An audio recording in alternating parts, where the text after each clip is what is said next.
Hi my class, so I am currently up in Scotland in the mountains. As you can see, we've got some snow, so there is everyone over there. We're going to be snowboarding soon, but before that I'm going to read chapter 5, how to make a promise Maisie-style, and I'm going to have to read fairly quick because I'm sat in the snow as you can see and my bum is getting cold. Okay, I was gobsmacked. Bedpans? Kathy won't let me swear, so I say bedpans instead. I clapped my hands over my head in desperation. But hang on, you can't speak. Of course I can. I just did, didn't I? Yeah, but I mean, you don't. Maisie rolled her eyes in mock despair. That's not the same as can't. Don't is different. Don't means I choose not to. All right, so you can speak, but you don't. Now, all of a sudden, you are. Okay, I've got that bit straight in my head. But what's this about bedpans? I mean, none of us are supposed to swear, but so we don't. But you say bedpans when you want to swear, even though nobody can hear you because you're not actually speaking out loud. You're only saying it in your head. Maisie was grinning and nodding. They can't hear you, I spluttered. Maisie leaned towards me and dropped her voice. They might hear my thoughts, she whispered. I heaved a sigh and looked at her sadly. You're mad, I told her. So you've left 3,000 tins of tomatoes piled on top of an old man. What happened? Was he all right? Her words threw me back into the horror film. I shook my head. It was awful. I ran for it, grabbed my bike. It's hard to turn the pages with no gloves on. And pedalled like the wind. That was when the car hit me. Or rather, I hit the car. It wasn't moving, you see. It didn't even have anyone inside. I have no idea why I didn't see it. I mean, it was smack bang in front of me, and then smack bang I hit it. Rode straight into it at full speed. Whizzed over the handlebars, bounced off the bonnet, and smashed into a wall on the other side. That's how I broke my leg. So everyone thinks I fell off my mountain bike, and I did, but they don't know why. They never asked, so I never told anyone except you. Maisie had been holding her breath all that time. Now she sat back in her chair and slowly let it out. Bedpans. Was he dead? I looked at her. It was too dreadful for words. It's a secret, I whispered. The police are bound to come looking for me sooner or later. They'll ask a few questions, put two and two together, and any day now they'll come walking through that door with a warrant for my arrest. You've got to keep it to yourself. Don't tell anyone. Maisie nodded. She reached out, put both her hands on one of mine, looked me in the eye very seriously and said, cross my heart or die from a fart. Excuse me? Had I heard that correctly? What I thought it was cross my heart and hope to die.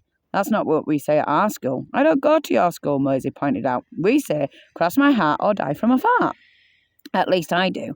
And you'd better not let on about me talking either, because that's my secret. Cross my heart, I began, but never actually finished, because at that point, two people arrived at the door. Is that the police? Whispered Maisie. Ooh, chilly!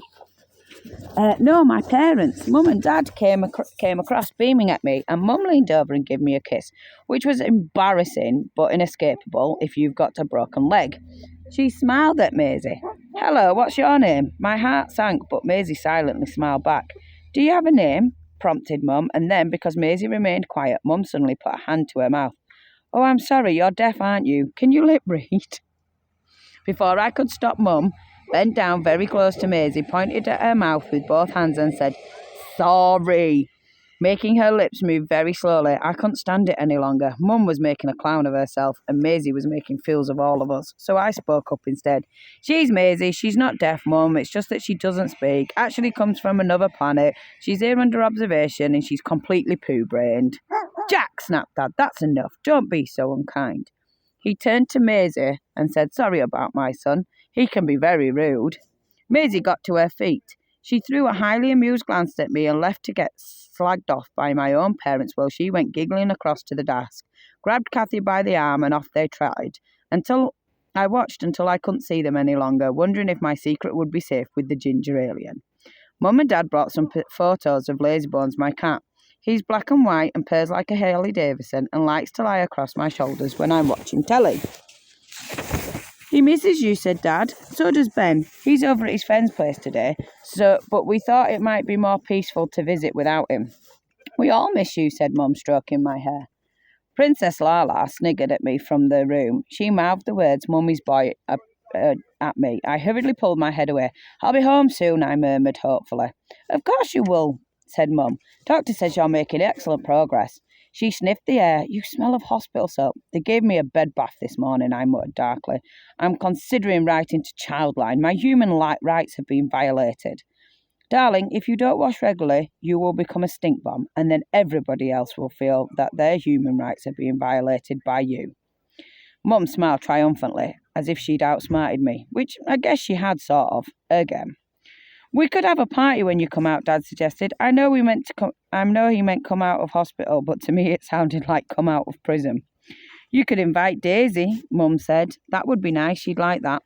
"Her name is Maisie, and what's the point of inviting someone who's not going to talk to anyone?" "It's not her fault, poor thing," said Mum, and I thought to myself, yes it is. She does it on purpose. But why?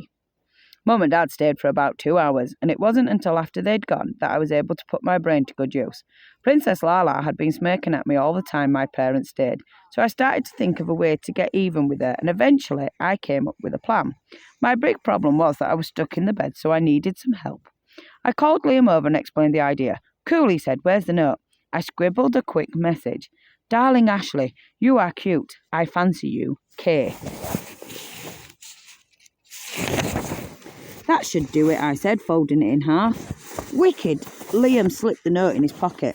"You know what to do," I said. "Just watch me," he answered. He sauntered back to his bed, making a bit of a detour to get to Acne Man's desk and slipping the note on while he wasn't there. Liam turned and gave me a broad wink. He was good at winking, I'll say that for him.